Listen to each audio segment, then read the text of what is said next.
নমস্কাৰ বৃষ্টি নেচাৰলৈ পুনৰবাৰ আপোনালোকক স্বাগতম জনালোঁ এক নতুন ভিডিঅ'ৰ সৈতে। আজি আমি এই ভিডিঅ'টোত জানিবলৈ পাম পঞ্চমুখী গোলাপৰ ফুলৰ পুলি আপোনালোকে কেনেকৈ এটা কাটিঙৰ জৰিয়তে প্ৰস্তুত কৰিব পাৰে।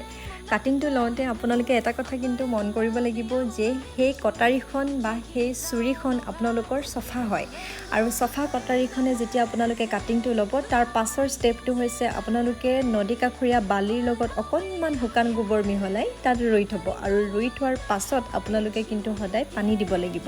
পানী দিওঁতে এটা কথা আপোনালোকে সদায় মনত ৰাখিব যে পানীখিনি কেতিয়াও টাবটোত ৰৈ নাযায় আৰু যদিহে পানী ৰৈ যায় তেতিয়া কিন্তু আপোনালোকৰ পুলি কেতিয়াও প্ৰস্তুত নহয়।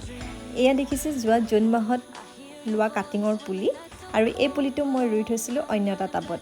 এয়া হৈছে সেই কাটিঙৰে পুলি যিটো এতিয়া আপোনালোকৰ মুখৰ আগত দেখি আছে।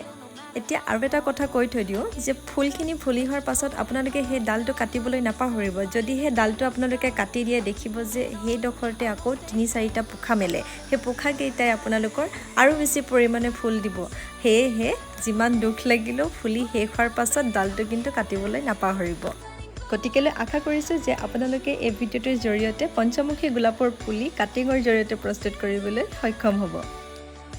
লগতে আজিৰ এই ভিডিঅ'টোত মই জনাই দিওঁ আপোনালোকক মই খালী ৰঙৰ টেমাবিলাক কেনেকৈ ব্যৱহাৰ কৰোঁ।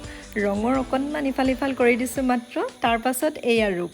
আপোনালোকৰ যদি ভাল লাগিছে আপোনালোকেও এনেকুৱা কৰি ল'ব পাৰে আৰু যদিহে মোৰ চেনেলটো আপোনালোকে ছাবস্ক্ৰাইব কৰা নাই ছাবস্ক্ৰাইব কৰি ল'ব আৰু কমেণ্ট কৰি জনাবলৈ নাপাহৰিব।